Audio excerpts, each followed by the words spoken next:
പണ്ടേ ചെറുപ്പകാലത്തൊക്കെ എന്ന് പറഞ്ഞു കഴിഞ്ഞാൽ ഉമ്മയൊക്കെ ചിലപ്പോൾ ഒരു പാലിൻ്റെ പാത്രം അങ്ങനെ എന്തെങ്കിലുമൊക്കെ വല്ല തൂക്കുപാത്രമൊക്കെ കയ്യിൽ തന്നിട്ട് നമ്മളടുത്തൊരു കോയക്കാൻ്റെ വീടൊക്കെ ഉണ്ട്. കോയക്ക അതുപോലെ ഒരു കുമാരേട്ടൻ്റെ അവിടെയൊക്കെ പോയിട്ട് തൈര് പാലൊക്കെ നമ്മൾ കളക്ട് ചെയ്തിരുന്നു. ഇന്ന് വിപുലീകരിച്ച് ഗൾഫ് ഏരിയയിലൊക്കെ വന്ന സമയത്ത് ഇതിൻ്റെയൊക്കെ ഒരു നെസ്റ്റ് എന്ന് പറഞ്ഞു കഴിഞ്ഞാൽ എല്ലാം പാക്കറ്റാണ്. ഡബ്ബയിൽ ചെറുത് വലുത് അങ്ങനെ ഒരുപാട് ഐറ്റംസുകളാണ്. അൽമറയുടെ ഇതിന് അതൊക്കെ അങ്ങനെ ഒരുപാട് കമ്പനീസ് ഉണ്ട് കേട്ടോ. എല്ലാം ഒന്നിനൊന്നും മെച്ചം തന്നെയാണ്. ഈ കാണുന്ന സംഭവങ്ങളാണ്. തൈരൊക്കെ കണ്ടില്ലേ, ഇതൊക്കെ വെറൈറ്റി ആയിട്ട് ചെറിയ കപ്പ് മുതൽ. അപ്പോൾ ഒരാളൊക്കെ ഭക്ഷണം കഴിക്കുകയാണെങ്കിൽ ഒരു ചെറിയ പീസൊക്കെ ആയിട്ട് കഴിക്കാം. പിന്നെ വലുതൊക്കെ വേണമെങ്കിൽ ഫാമിലി ഇപ്പോൾ ഒരുപാട് ആൾക്കാരൊക്കെ ഉണ്ടെങ്കിൽ ഈ ബക്കറ്റ് ഐറ്റംസിൽ തന്നെ മേടിക്കാം.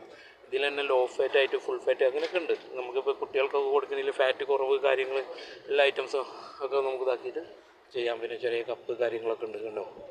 അങ്ങനെ ഒരുപാട് ഐറ്റംസ്. ഇപ്പോൾ ഇതിൽ തന്നെ നമ്മൾ തൈരിൻ്റെ കൂടെ സ്ട്രോബെറി ആഡ് ചെയ്തിട്ട് അതുപോലെ മുന്തിരിയുടെ ഐറ്റംസുകളൊക്കെ ആഡ് ചെയ്തിട്ട് അങ്ങനെ ജ്യൂസ് കാര്യങ്ങൾ ഫ്രഷ് എന്താ പറയുക അങ്ങനെ ഒരു വിധത്തിൽ ഐറ്റംസുകളൊക്കെ തന്നെ. പിന്നെ അതിൽ തന്നെ വേറൊരു സാധനം ലബ്ന എന്നൊക്കെ പറഞ്ഞിട്ട് ഫുൾ ഫാറ്റിലൊക്കെ വരുന്നുണ്ട്.